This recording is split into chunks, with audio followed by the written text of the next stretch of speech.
In this video, we will discuss the Einstein special relativity theory.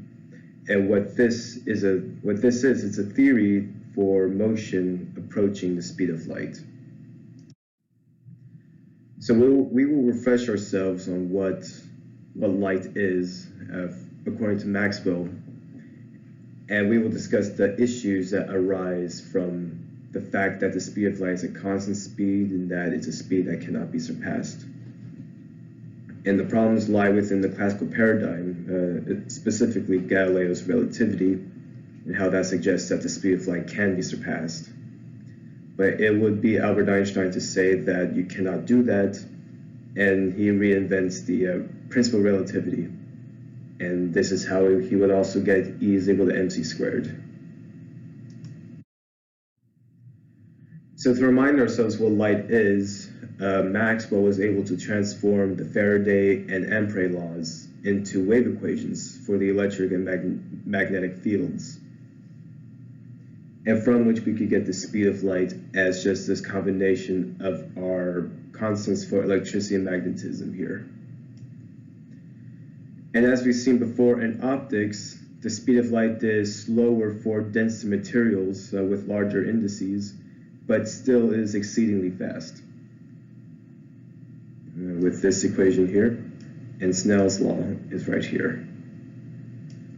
So in the terms of philosophy, the speed of light is also the speed of causality, and causality means cause and effect. So if you expect one thing to happen, the result will happen almost simultaneously and instantaneously. So because of that quick reaction, it is a speed that all objects cannot even surpass.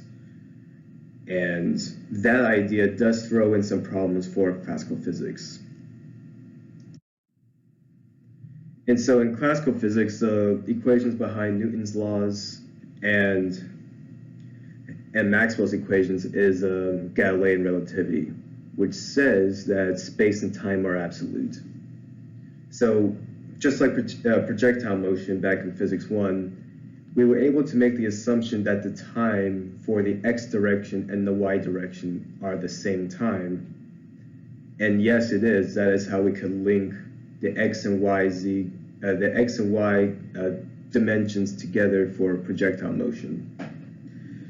But this is not considering the fact that you have a cannonball that is being shot at the speed of light. If that were the case, then that would, of course, be a bit different. Suppose here in the in this image here where we have a torchbearer, let's imagine that she is about running 0.1 of the speed of light, and this is just a thought experiment. If we were to add the velocities together, if this is 0.1 c, and this would just be regular c, which is the speed of light coming from the torch flame, then you add the two together and you would get something that's greater than the speed of light. And because that's a speed greater than the speed of light itself, then that's a big no-no. So we need to consider a different alternative to consider motions near light speed. And this is where Albert Einstein comes in. And by that time in 1905, he was just a patent clerk in Bern, Switzerland. But in that year, he would also write 4 papers that would revolutionize modern physics. And one of his papers would be on this special relativity concept. And along with that concept, he thinks of 2 postulates that must be upheld when we consider motion through close to light speed. The first one says that the laws of physics are the same in every inertial frame of reference. And that is absolutely true. The laws of physics for me sitting here on my chair should be the same laws of physics for you driving in a car, or for people here on the Earth and over at the moon. The laws of physics should be the same in different locations.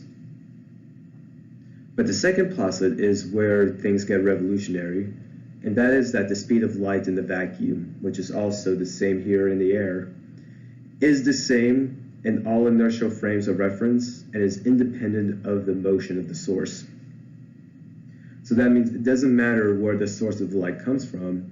The speed of light is constant, you deal with it. And to keep the speed of light constant, so we need to consider the two elements of velocity that must change to keep the speed constant, and that would be length and duration.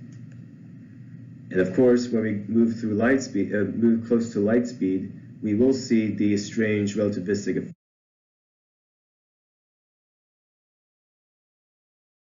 effects on our length and on our time measurement. Let's consider the fact.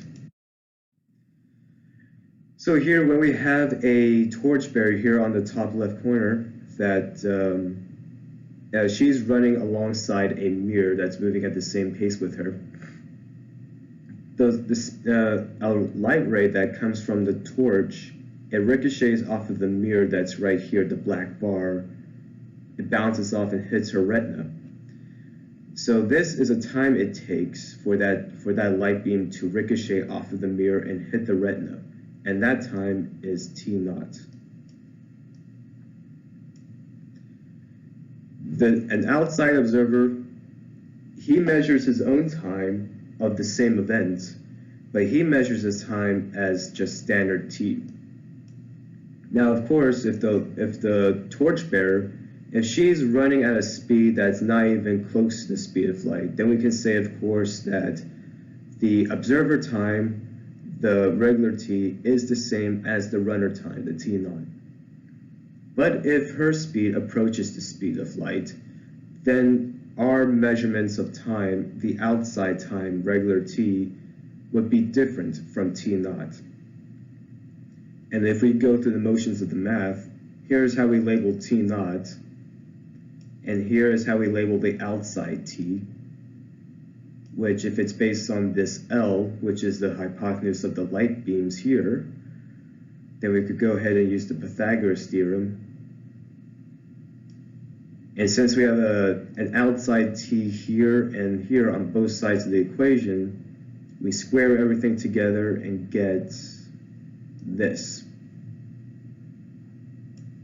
where we have the outside time on the left-hand side, and it's being multiplied by this factor here, and it's equal to the time naught, the time of the runner.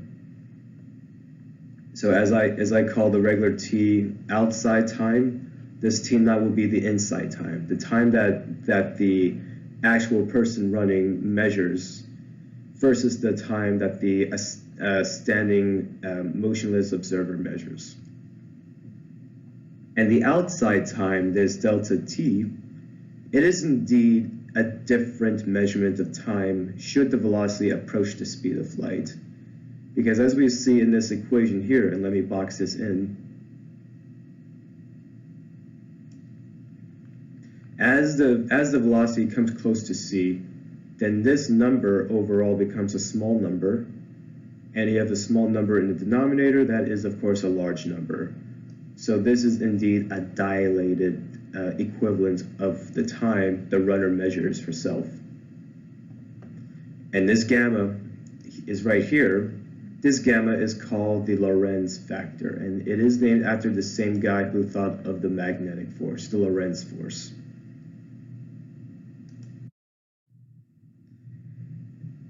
And length contraction is another effect of the relativity concept. And so if time can be dilated, if it can be blown up, then length can be squashed for motions near the speed of light. So almost the same situation as before. Now the mirror is moved to where it's in front of her, the runner, and the length that a light ray travels, that is this L naught here. And the time it takes, it's double the length because it's ricocheting.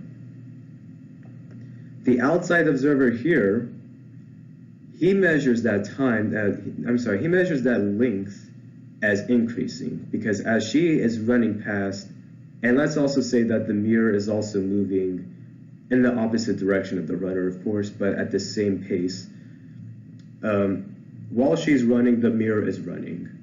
And so when this outside observer measures what the light is happening, or what the light is trying to do, the light is trying to ricochet off of the mirror. But as the mirror is moving further away from the light is traveling this length more than it should, and this extra length is called the v delta t. And you add this length to the normal, the quote normal length here. This is an overall length of d. And so you could go ahead and solve for time, which we already did in the previous slide, but this is we're going to describe time as based on length and velocity.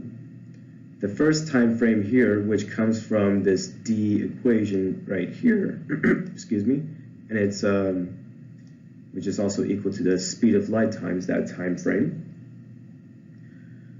We solve for that t1 to be equal to this, and total time we need to consider a second time frame.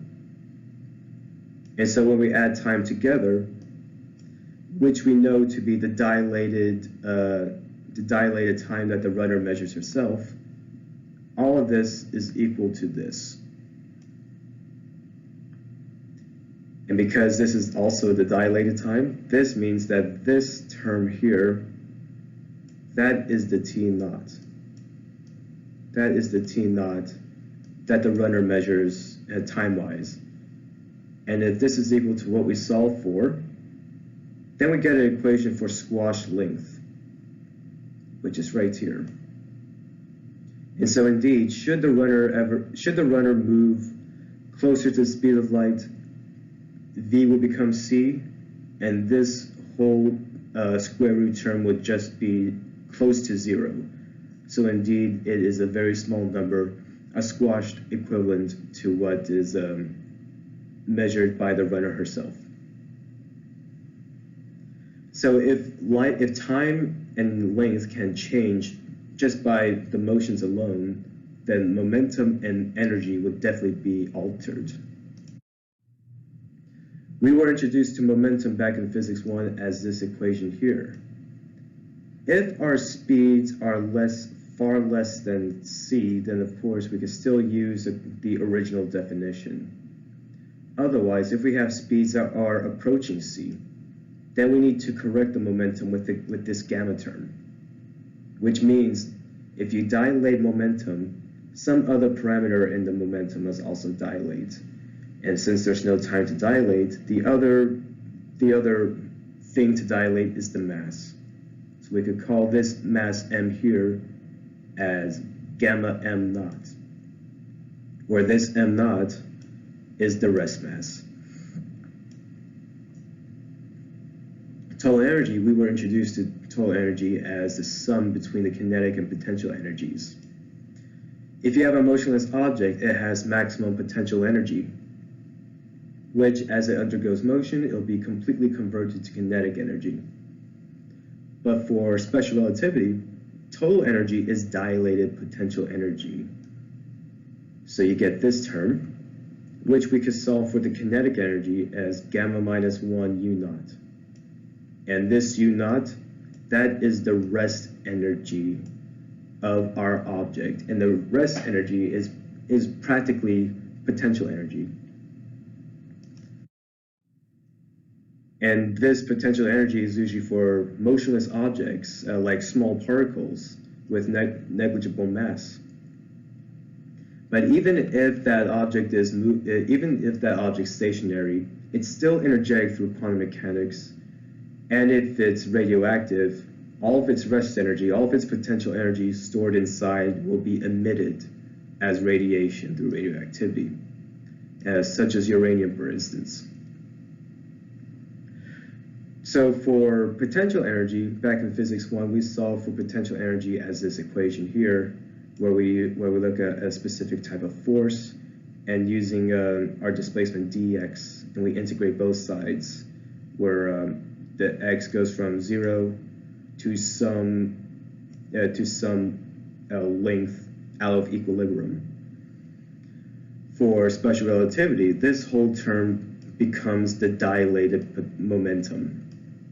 where here our momentum is relativistic, so it is that gamma mu naught, the gamma m naught v dv, and that's going to be our integral term. And since we have speed has to consider all possible speeds, which is a 0 to c. And we'll go ahead and throw this into a integral.